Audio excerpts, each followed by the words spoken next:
Let's put to death once and for all the idea of the U.S. dollar is going to collapse. I've heard that for so many years. The dollar's going to collapse. This comes from gold bugs. It comes from the naysayers all over the place. Many on the right, I'll tell you. Many on the right. You need gold because the dollar is going to collapse. I was talking to a guy yesterday, or talking about, he was saying, you think you need gold? I said, yeah, I think everybody needs gold bullion, not the gold mining stock. And I said, it's calamity insurance. There's no other way around that. He goes, well, gold isn't valued much in Venezuela or Zimbabwe. I would actually take issue with that. But what was the method of trade there? The currency was certainly not the bolivars or the Zimbabwean. I got this $1 trillion Zimbabwean thing here. One of these days I can find it. I put that sucker. But anyway, he says, so the gold wasn't the primary function of a economic trade when the inflation was eating alive Venezuela, Zimbabwe, blah, blah, blah. The U.S. dollar was. I said, no, exactly. The U.S. dollar is the world's currency. It's all there is to it, man. All there is to it. But we don't live in Venezuela or Cuba or Zimbabwe, or soon to be South Africa. We live in U.S. So the U.S. dollar is the gold standard for currencies. This is a fact.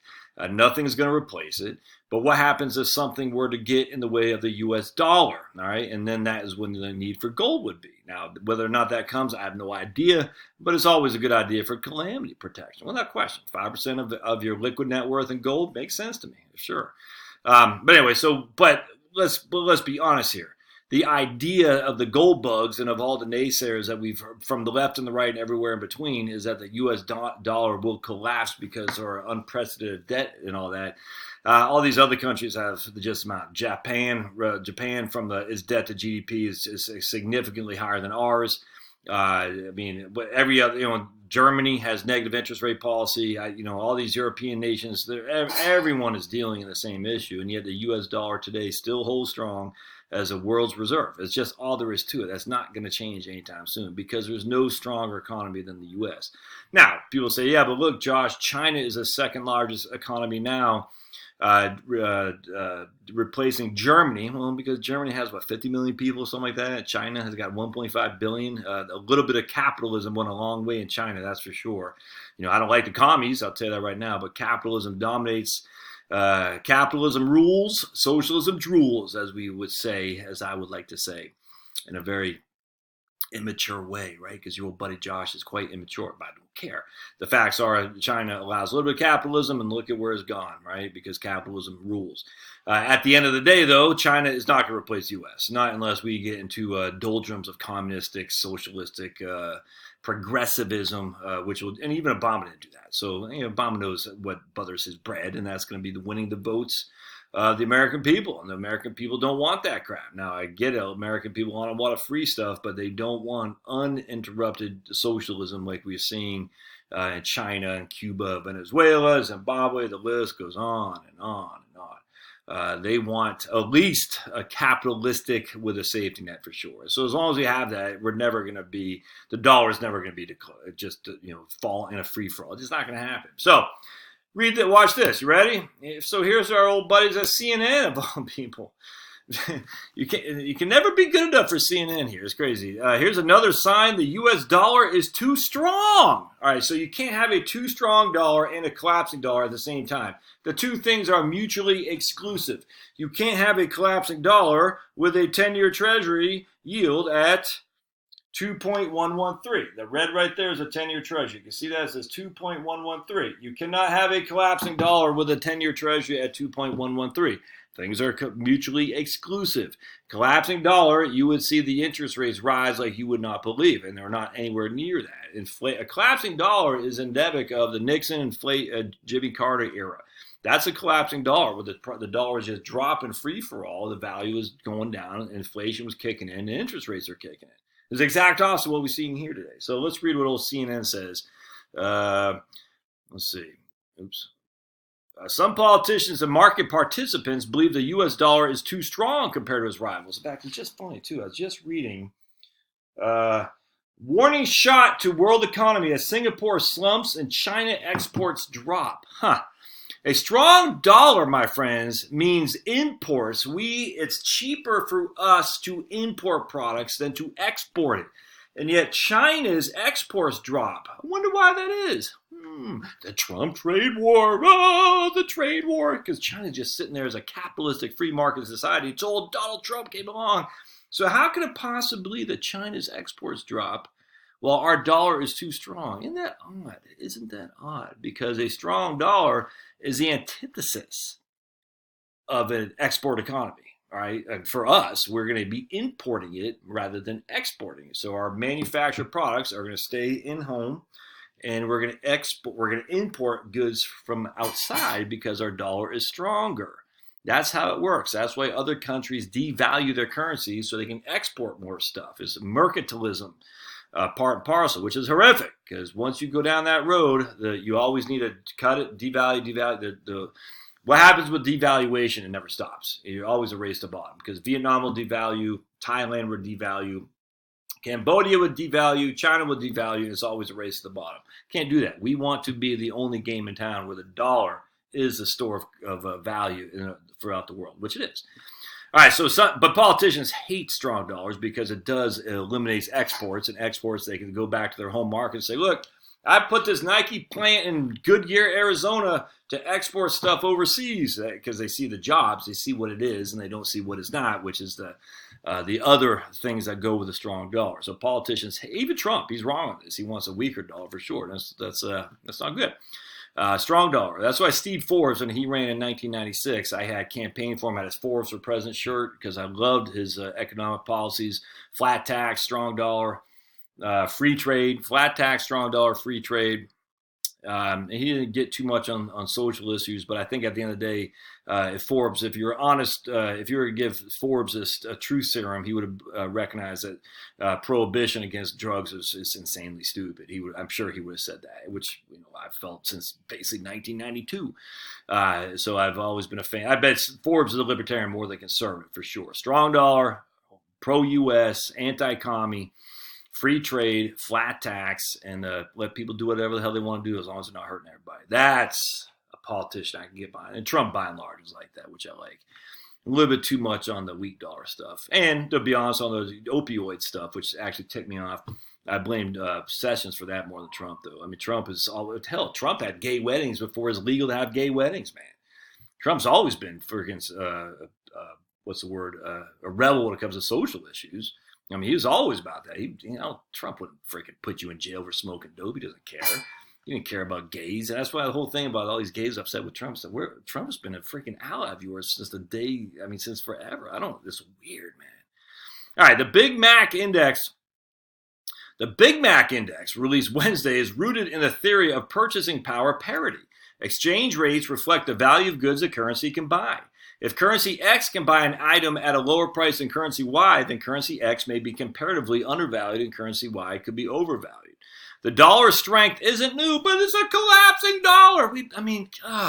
But over the last 6 months, has grown even stronger, the indicator shows. The euro, the dollar's main rival, has fallen further in value against the dollar since the start of the year. Thus, my daughter is living large in Europe right now relative to what it could have been a few years back when the euro was significantly more high priced than the dollar was stronger than the dollar. Right now, it's perfect time to travel to Canada, by the way. You should be going to Canada to travel. Actually, I wonder let's see. Let's pause for a second. Let's see what the dollar is compared to the Canadian. Was it the Loopy, something like that? So right now, $1 buys $1.30 in Canadian. That's fantastic. Let's look at 5 years. Look at that. So back 5 years ago, $1 bought 107 Canadian, and now it's 130. Let's look at back though during the latter parts, if I recall. Yeah, right around there. Yep, right there. About 101, 99 cents, 93 cents. I remember that. Right around the latter parts of the Bush administration, the Canadian dollar was stronger when they had Stephen Harper as their PM, if memory serves. And then when old Justin Trudeau comes in, using the typical tried and true progressive big spending policies, which we have here in the U.S. I don't deny, but people recognize, at the end of the day, we are more committed to free markets and capitalism than our Canadian brothers and sisters to the north, at least with Justin Trudeau. But look, so you see a strong dollar relative to the Canadians for a long time now, going back to, literally since 2015 or so.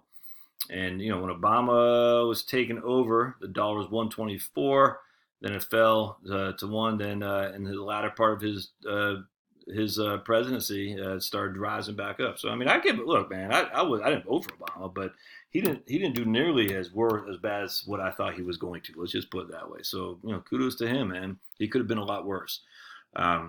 That's for sure. And to be perfectly honest with you, Bush could have been a lot better. Let's put it that way. So I had no expectations for Obama. He actually exceeded expectations. I had big expectations for Bush. He actually, without question, the expectations were well unfounded relatively to what he did for the overall economy. So at the end of the day, my expectations relative to Obama were surpassed those relative to Bush, which is why I throw them together, because at the same time, 16 years of basically the same administration. All right. So the euro to U.S. dollar, let's see here. What we got here, one euro, what does that mean? The euro buys 1.12 U.S. dollars. So if 1 U.S. dollar buys 1.3 Canadian, 1 euro buys 1.12 U.S., which is actually pretty low, man. It's been a lot higher. Let's see, it's like 1/3 not that long ago. Yeah. That's 1 year. Look at that. And just the last 9 months ago, 1.17. Euro bought 1.17 US. Let's see over 5 years. It's been, right there. Yeah, 5 years ago. 1.36. Euro bought 1.36 of US. Anyway, there's no collapsing dollar. Can we just kill this once and for all? Will there ever be? Sure, it could be. But I guess someone could say, but Josh, it was collapsing when the end of Bush, beginning of Obama. Well, it hasn't collapsed since. It hasn't gone down to what the Nurse Nellies say, that's for sure. All right.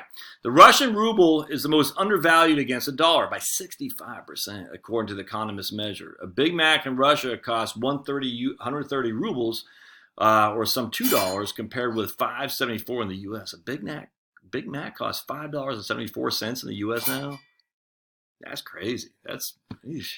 I don't think you get $5.74 worth of value there, that's for sure.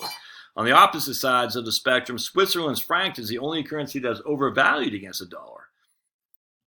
Oh, did I miss something here? Big Mac. Okay, right here. The euro, the dollar's main rival, has fallen further in value against the U.S. dollar since the start of the year. The Big Mac is now 19% cheaper in the Eurozone than in the U.S. Perfect time for my beautiful wife and 2 awesome daughters to be in the euro. They're leaving on Monday, as a matter of fact, to be in the UK. I wonder what's the pound relative to the dollar. I don't know. 19% cheaper in the eurozone than the U.S. compared with 17% half a year ago. Good. The Swiss franc is the only currency that's overvalued against the dollar. A Big Mac costs 6.5 francs in Zurich, about $6.6 in the U.S., which makes in U.S. equivalency, which makes the franc 14% stronger than it should be. Measured by the ICE U.S. dollar index, the buck has gained 9% this year, 0.9% this year. It's not 90 basis points. It's I guess that's 0.9. I don't know. 1%. I guess it is 90 basis points. Yeah, I guess it is 90 basis points, almost a full percentage point. This year, according to the Refinitiv, whatever that is. In 2018, it was up 4%. Last year's gains were driven, for the most part, by the Fed's moves to increase interest rates. Higher interest rates makes the assets of a country, including its own currency, more attractive for investors, but that hasn't happened. This year's turn by the Fed, which is now expected to cut rates, should weaken the dollar. Politicians across the spectrum have noted the U.S. dollar strength versus the rivals as a disadvantage to the competitors of the United States in the global market for our exports, not our imports. And you as a consumer, you're more worried about the imports you can get for cheap. You're not worried so much about the exports unless you're in a manufacturing concern that is primary center of business is exporting to foreign markets. Yeah, I just find that funny. Higher interest rates makes the asset of a country, including its currency, more attractive for investors. No, that's not necessarily. I mean, yes and no. It completely depends because you can get huge high interest rates in Venezuela. No one's going to do that right now because they don't find it more attractive. So that's odd, especially when they say the Fed increased interest rates, making the U.S. dollar stronger, and yet the interest rates have actually gone down. So anyway, I thought it was pretty interesting. Let's see if there's any comments on here. Probably not. Yeah. Why is it's weird how much these guys just hate Trump? I mean, look, you can hate. I just don't get it. The whole thing that Trump's going to put people in. Just the whole thing's weird. All right. Well, anyway, there you go. So let's end this obsession with the U.S. dollar collapsing. It's just not happening, my friends, and we can stop. All right. We'll see. Don't forget to smash like, and we'll see you next time.